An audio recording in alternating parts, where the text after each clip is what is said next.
Особено ни е драго што правниот факултет во Штип и Универзитетот Гоце Делчев во Штип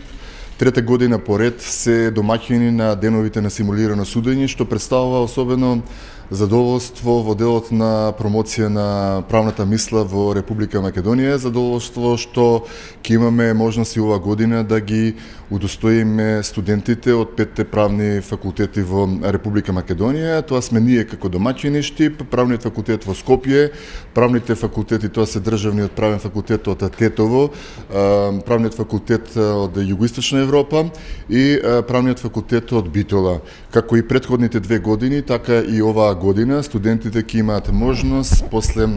распределбата на предметите заеднички заедно со нивните ментори, односно професорите, да ги симулираат предметите, односно да се подготват, бидејќи денеска е првиот настан, ќе следуваат уште 3 други настани за некаде на крајот на оваа година, односно првата недела од месец декември, што всушност представува една традиционална манифестација да се одржи самото финале на кое што очекуваме врз основа на стекнатите знаења, студентите да можат да ги покажат своите најдобри можности. Денеска ќе имаме можности, ова година би сакал да потенцирам дека за разлика од претходните години, овој проект оваа година е помогнат од амбасадата на Соединетите Американски држави во Република Македонија, за што изразуваме огромна благодарност и нивниот правен советник исто така Џон ќе одржи едно предавање кое што се однесува на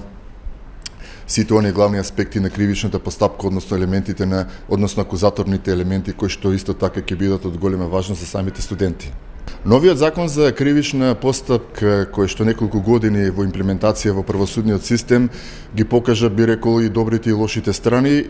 И како ментори, меѓутоа и како судија морам да потенцирам дека огромно задоволство, затоа што сите оние студенти кои што учествуваа минатиот временски период на овие симулирани судии, и идни кандидати на судии, јавни обвинители, адвокати и така натаму, иднината на Република Македонија, кои што целосно ќе променат сликата на правосудниот систем, неговата ефикасност, рационалност, економичност, она што всушност е и потреба на Република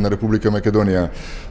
Се надевам дека ги имаме пред нас и денеска најдобрите студенти, кои што најдобрите решенија кои што ги нуди законот за кривична постапка, тоа се акузаторните принципи врз основа на моделите на англосаксонското право, ќе можат заеднички да дадат огромен придонес во развојот на судството на Република Македонија. Неколку пати претходно имам јавно изјавено дека ако Република Македонија сериозно гради еден концепт на општество за сите, нам ни е потребно да градиме еден концепт за судство за сите, односно судство кој ќе биде подеднакво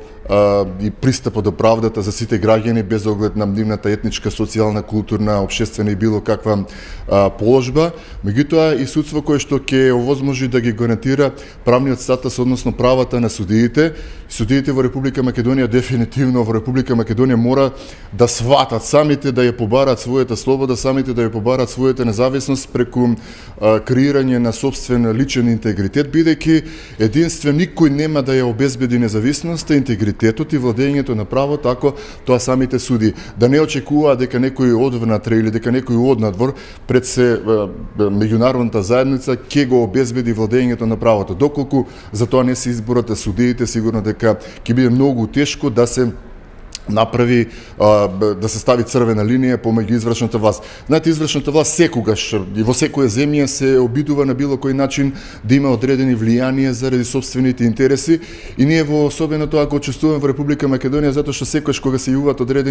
одредени кризи во делот на општественото владење, тогаш многу лесно е да се префрли вината на судството и судството да се јави како еден генератор, би рекол, на таквата состојба што создава, би рекол, една погрешна слика во делот на целокупното општество, но тука се потребата на судството. Потребно е еден висок степен на лидерство, она што му недостасува, бидејќи мислам дека лидерството е клучната алка која што треба да го поведе напред судството во делот на барањето на нивните права и ослободувањето од стегите на извршната власт. Денови на симулирано судење представуваат еден настан на кој младите студенти на правните факултети од цела Македонија, поточно државните факултети, имаат можност да се запознаат меѓу себе, да разменат искуства и знаења, особено искуства и знаења од областа на кривичната постапка.